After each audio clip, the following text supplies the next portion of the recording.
ओम शांति। अब सब भाई और बहनों को आज की मुरली है 3/9/2024। मीठे बच्चे, तुम्हें किसी भी पति देहधारी से प्यार नहीं रखना है, क्योंकि तुम पावन दुनिया में जा रहे हो। एक बाप से प्यार करना है। प्रश्न, तुम बच्चे किस चीज से तंग नहीं होना है और क्यों? उत्तर, तुम्हें अपने इस पुराने शरीर से जरा भी तंग नहीं होना, क्योंकि शरीर बहुत बहुत वैल्यूबल है। आत्मा शरीर में बैठ बाप को याद करके बहुत बड़ी लॉटरी ले रही। बाप की याद में रहेंगे तो खुशी की खुराक मिलती रहेंगी।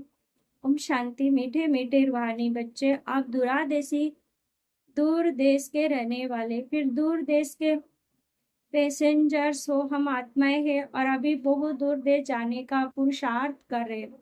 ये सिर्फ तुम बच्चे जानते हो। हम आत्माएं दूर देश की रहने वाली, और दूर देश में रहने वाले बाप को भी बुलाते हैं। क्या करके हमको भी यहाँ दूर देश में ले जाओ। अब दूर देश का रहने वाला बाप तुम बच्चों को वहां ले जाते हैं।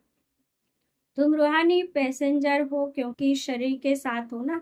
रूह की ट्रैवलिंग करेगी। शरीर तो यहाँ ही छोड़ देगी, बाकी रूह ही यात्रा करेंगी। रूह कहाँ जाएंगे? अपने रूहानी दुनिया में, यानी परम धाम। ये है जिस्मानी दुनिया, वह है रूहानी दुनिया। बच्चों को बाप ने समझाया है, अब घर जाना है जहाँ से पाठ बजाने यहाँ आए हैं। यह बहुत बड़ा मांडवा अथवा स्टेज है। स्टेज पर एक्टर करके पाठ बजाकर फिर सबको वापिस जाना है। नाटक जब पूरा होगा तब तो जाएंगे ना। अभी तुम यहाँ बैठे, तुम्हारा बुद्धि घर और राजधानी में है। ये तो पक्का पक्का याद कर लो, क्योंकि ये गायन है अंत मते सो गति। अभी यहाँ तुम पढ़ रहे हो। जानते हो भगवान शिव बाबा हमको पढ़ाते हैं। भगवान तो सिवाय इस पुरुषोत्तम संगम के कभी पढ़ाएंगे नहीं। सारे 5,000 वर्ष में निराकार भगवान बाप एक ही बार आकर पढ़ाते हैं। ये तो तुमको पक्का निश्चय। पढ़ाई भी कितनी सहज है। अब घर जाना है। उस घर से तो सारी दुनिया का प्यार है। मुक्ति धाम में जाना तो सब चाहते, परंतु उसका अर्थ नहीं समझते। मनुष्य की बुद्धि समय कैसे और तुम्हारी बुद्धि अभी कैसे बने हैं, कितना फर्क है। तुम्हारी है सच्चे बुद्धि नंबरवार पुरुषार्थ अनुसार। सारे विश्व के आदि मध्य अंत का नॉलेज तुमको अच्छी तरह है। तुम्हारे दिल में यह है कि हमको अब पुरुषार्थ कर नर से नारायण जरूर बनना है।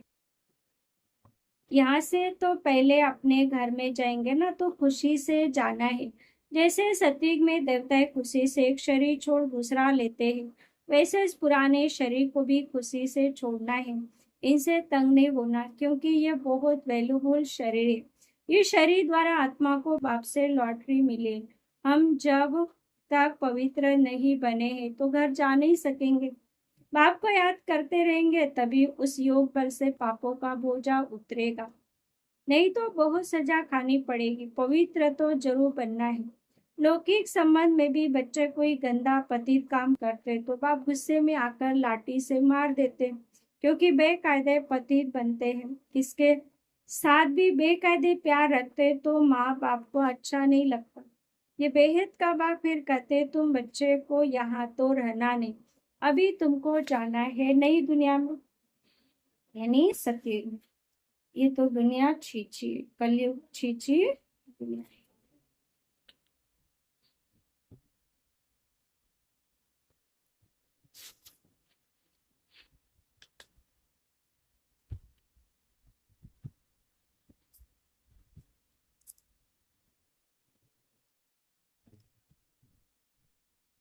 वहाँ विकारी पतित कोई होता नहीं, एक ही पतित पावन बाप आकर ऐसा पावन तुमको बनाते। बाप खुद कहते हमारा जन्म दिव्य और अलौकिक है, और कोई आत्मा मेरे समान शरीर में प्रवेश नहीं कर सकती। बस धर्म स्थापक जो आते हैं उनकी आत्मा भी प्रवेश करती है, परंतु वह बात ही अलग है। हम तो आते ही है सबको वापिस ले जाने के लिए। वह तो ऊपर से उतरते नीचे अपना पाठ बजाने। हम तो सबको ले जाते फिर बतलाते कि तुम कैसे पहले पहले नई दुनिया में उतरेंगे। इस नई दुनिया सतयुग में बगुला कोई होता नहीं। बाप तो आते ही है बगुलों के बीच। फिर तुमको हंस बनाते हैं, तो आप हंस बने हो, मोती चुगते हो। सतयुग में तुमको ये रतन नहीं मिलेंगे। यहाँ तुम ये ज्ञान रतन चुग कर हंस बनते हो। बगुले से तुम हंस कैसे बनते, बाप बैठ समझाते हैं। अभी तुमको हंस बनाते, देवताओं को हंस, असुरों को बगुला कहेंगे। अभी तुम किचड़ा छुड़ाए मोती चुगाते हो। तुमको ही पद्मा पदम भाग्यशाली कहते, तुम्हारे पैर में छापा लगता है पद्मों का। शिव बाबा को तो पाव है नहीं जो पदम हो सके, वो तो तुमको पद्मा पदम भाग्यशाली बनाते। बाबा कहते मैं तुमको विश्व का मालिक बनाने आया। ये सब बातें अच्छी रीति समझने की। मनुष्य ये तो समझते हैं ना स्वर्ग था, परंतु कब था फिर कैसे होगा वह पता नहीं है।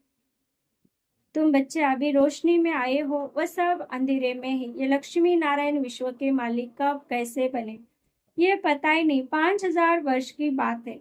बाप बेट समझाते, जैसे तुम आते पाठ बजाने वैसे मैं भी आता हूँ। तुम निमंत्रण देकर बुलाते, हे बाबा हम पतितों को आकर पावन बनाओ, और किसको भी ऐसे कभी नहीं कहेंगे। अपने धर्म स्थापक को भी ऐसे नहीं कहेंगे कि आकर सबको पावन बनाओ। कृष्ण अथवा बुद्धों को थोड़ी पतित पावन कहेंगे। गुरु वह जो सदगति करे, वह तो आते हैं उनके पिछाड़ी सबको नीचे उतरना है। यहाँ से वापिस जाने का रास्ता बतलाने वाला, सर्व का सदगति करने वाला अकाल मूर्त एक ही बाप है। वास्तव में सदगुरु अक्षरी राइट है। तुम सबसे राइट अक्षर फिर भी सिख लोग बोलते हैं, बड़ी बड़ी आवाज से कहते सदगुरु अकाल, बड़ी जोर से धुन लगाते सदगुरु अकाल मूर्त कहते। मूर्त ही नहीं तो वह फिर सदगुरु कैसे बनेंगे, सदगति कैसे देंगे। वह सदगुरु स्वयं ही आकर अपना परिचय देते, मैं तुम्हारे मिसाल जन्म नहीं लेता। और तो सब शरीरधारी बैठ सुनाते, तुमको अशरीरी रूहानी बाप बैठ समझाते हैं। रात दिन का फर्क है। इस समय मनुष्य जो कुछ करते वो रॉन्ग ही करते, क्योंकि रावण के मत पर है ना, हर एक में 5 विकार है। अभी रावण राज्य है, ये बातें डिटेल में बाप बैठ समझाते, नहीं तो सारी दुनिया के चक्र का मालूम कैसे पड़े। ये चक्र कैसे फिरता मालूम पड़ना चाहिए ना। ये तुम नहीं कहते कि बाबा समझाओ, आप ही बाप समझाते रहते हैं। तुमको एक भी प्रश्न पूछने का नहीं रहता। भगवान तो बाप है, बाप का काम है सब कुछ आप ही सुनाना, आप ही सब कुछ करना। बच्चों को स्कूल में बाप आप ही बिठाते, नौकरी पर लगाते हैं, फिर उनको कहते 60 वर्ष के बाद ये सब छोड़ भगवान का भजन करो, वेद शास्त्र आदि पढ़ना, पूजा करना। ये तुम आधा कल्प पुजारी बने, फिर आधा कल्प के लिए पूज्य बनते। पवित्र कैसे बनो, उसके लिए कितना सा समझाया जाता है, फिर भक्ति बिल्कुल छूट जाती है। ये सब भक्ति मार्ग कह रहे हैं। तुम ज्ञान ले रहे हो, रात में है, तुम दिन में जाते, अर्थात स्वर्ग में। गीता में लिखा हुआ है मन मना भोग। यह अक्षर तो मशहूर है, गीता पढ़ने वाले समझ सकते हैं। बहुत सहज लिखा हुआ है, सारी आयु गीता पढ़ते आए हैं, कुछ भी नहीं समझते। अब वही गीता का भगवान बैठ सिखलाते, पतित से पावन बन जाते। अभी हम भगवान से गीता सुनते हैं, फिर औरों को सुनाते, पावन बनते हैं। बाप के महावाक्य ना, ये है वही सहज राजयोग। मनुष्य कितने अंदर श्रद्धा में डूबे हुए, तुम्हारी बात ही नहीं सुनते। ड्रामा अनुसार उन्हों की जब तकदीर खुले तभी आ सकेंगे तुम्हारे पास। तुम्हारे जैसी तकदीर और कोई धर्म वालों की नहीं होती। बाबा ने समझाया है, ये तुम्हारा देवी देवता धर्म बहुत सुख देने वाला है। तुम भी समझते, बाप ठीक कहते। शास्त्रों में तो वहां भी कंस रावण आदि बैठ दिखाए हैं, वहां के सुख का तो कोई को पता ही नहीं। बल देवताओं को पूछते, परंतु बुद्धि में कुछ भी नहीं बैठता। अब आप कहते बच्चे मुझे याद करते हो, ऐसे कभी सुना कि बाप बच्चों को कहते कि तुम मुझे याद करो। लौकिक बाप कभी ऐसे याद कराने का पुरुषार्थ कराते क्या? ये बेहद का बाप बैठ समझाते, तुम सारे विश्व के आदि मध्य अंत को जानकर चक्रवर्ती राजा बन जाएंगे। पहले तुम घर जाएंगे, फिर आना है पाठधारी बनकर। अभी किसको भी पता नहीं पड़ेगा ये नई आत्मा या पुरानी आत्मा है। नई आत्मा का नामाचार जरूर होता है। अभी भी देखो कोई कोई का कितना नामाचार होता है। मनुष्य ढेर आ जाते हैं, बैठे बैठे अनायास ही आ जाते हैं, तो प्रभाव पड़ता है। बाबा भी इसमें अनायास ही आते हैं, वह भी प्रभाव पड़ता है, वह भी नई आत्मा आते तो पुराने पर प्रभाव होता है। टाल टलियां निकलती जाती तो उनकी महिमा होती है। किसको पता नहीं रहता कि इनका नामाचर क्यों है। नई आत्मा होने से उनसे कशिश होती है। अभी देखो कितने ढेर झूठे भगवान बन गए। इसलिए गाने सच की बेड़ी हिलती डुलती लेकिन डूबती नहीं है। तूफान बहुत आते हैं क्योंकि भगवान खिवाया है ना, बच्चे भी हिलते हैं, नाव को तूफान बहुत लगते हैं। और सत्संग में तो ढेर आते परंतु वहां कभी तूफान आदि की बात नहीं आती। यहाँ अबलाओं पर कितने अत्याचार होते परंतु फिर भी स्थापना तो होनी है। बाप बैठ समझाते हैं, आत्माएं तुम कितना जंगली कांटे बन पड़े हो। दूसरों को कांटा लगाते तो तुमको भी कांटा लगता है। रेस्पॉन्ड तो हर बात का मिलता है।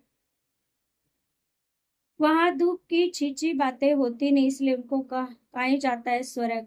मनुष्य स्वर्ग और नरक कहते परंतु समझते नहीं। कहते फलाना स्वर्ग गया, ये कहना वास्तव में रॉन्ग है। निराकारी दुनिया को कोई हेवन नहीं कहा जाता, यानी स्वर्ग नहीं कहा जाता है परम धाम को। वह है मुक्ति धाम, ये फिर कहते स्वर्ग में गया।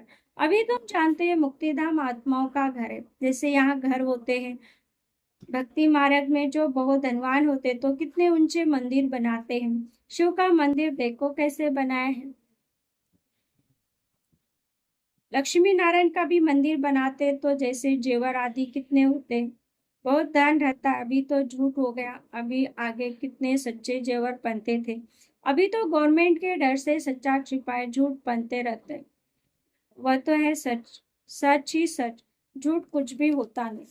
सत्युग में सब सच है, झूठ कुछ भी होता नहीं। यहाँ होते भी छिपा कर रख देते हैं। दिन प्रतिदिन सोना महंगा होता रहता है। वह तो है ईश्वर, तुमको सब कुछ नया मिलेगा। नई दुनिया में सब कुछ नया है। अकेचार आता धन था, अभी तो देखो हर चीज कितनी महंगी हो गई है। अभी तुम बच्चों को मूल वतन से लेकर सब राज समझाए। मूल वतन का राज बाप बिगर कौन समझाएंगे। तुमको भी टीचर बनना है। गृहस्थ व्यवहार में भी बहल रहो, कमल फूल समान पवित्र रहो। औरों को भी आप समान बनाएंगे तो बहुत ऊंच पद पा सकते हैं। यहाँ रहने वाले से भी वह ऊंच पद पा सकते। नंबर बार तो है, बाहर में रहते भी विजय माला में पिरो सकते हैं। हफ्ते का कोर्स ले फिर बल विलायत में जाए, वह कहाँ भी जाए सारी दुनिया को मैसेज मिलता है। बाप आए हैं सिर्फ कहते मामे कम याद करो। वह बाप ही लिबरेटर है, गाइड है। वहां तुम जाएंगे तो अखबार में भी बहुत नाम हो जाएगा। दूसरों को भी यह बहुत सच बात लगेगी। आत्मा और शरीर दो चीज है। आत्मा में मन बुद्धि है, शरीर तो जड़ है। पारधारी आत्मा बनते, खुबी वाली चीज आत्मा है। तो अब आपको याद करना है। यहाँ रहने वाले इतना याद नहीं करते, इतना बाहर वाले करते। जो बहुत याद करते और आप समान बनाते रहते, कांटों को फूल बनाते रहते, वो ऊंच पद पाते।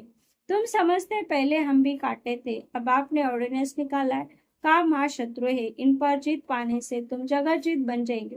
परंतु लिक्कत से कोई समझते थोड़ी है। अभी बाप ने समझाया। अच्छा, मीठे मीठे सिकली थी बच्चों प्रति माता पिता बाप दादा का याद प्यार और गुड मॉर्निंग। रूहानी बाप की रूहानी बच्चों को नमस्ते। हम रूहानी बच्चों की रूहानी माता पिता बाप दादा को याद प्यार गुड मॉर्निंग और नमस्ते नमस्ते। धारणा के लिए मुख्य सार पहला पॉइंट, सदा ज्ञान रतन चुगने वाला हंस बनना है। मोती ही चुगने हैं, किचड़ा छोड़ देना है। हर कदम में पद्मों की कमाई जमा कर पद्मा पदम भाग्यशाली बनना है। दूसरा, उच्च पद पाने के लिए टीचर बनकर बहुतों की सेवा करनी। कमल फूल समान पवित्र आप समान बनाना है, कांटों को फूल बनाना है। वरदान, तेरे को मेरे की हलचल को समाप्त कर राम की भावना इमर्ज करने वाले मर्सीफुल भव, यानी राम दिल भव। समय प्रति समय कितनी आत्माएं दुख की लहर में आती। प्रकृति की थोड़ी भी हलचल होती है तो आपदाएं आती है, तो अनेक आत्माएं तड़पती है, मर्सी राम मांगती। ऐसे आत्माओं की पुकार सुन रब की भावना इमर्ज करो। उच्च स्वरूप मर्सीफुल धारण करो, स्वयं को संपन्न बना लो तो दुख की दुनिया समाप्त हो जाए। अभी परिवर्तन के शुभ भावना की लहर तीव्र गति से फैलाओ, तुम तेरे मेरे के हलचल समाप्त हो जाएगी। स्लोगन है, वैर संकल्प की हथौड़ी से समस्या के पत्थर को तोड़ने के बजाय हाई जंप दे समस्या रूपी पहाड़ों को पार करने वाले को। शांति।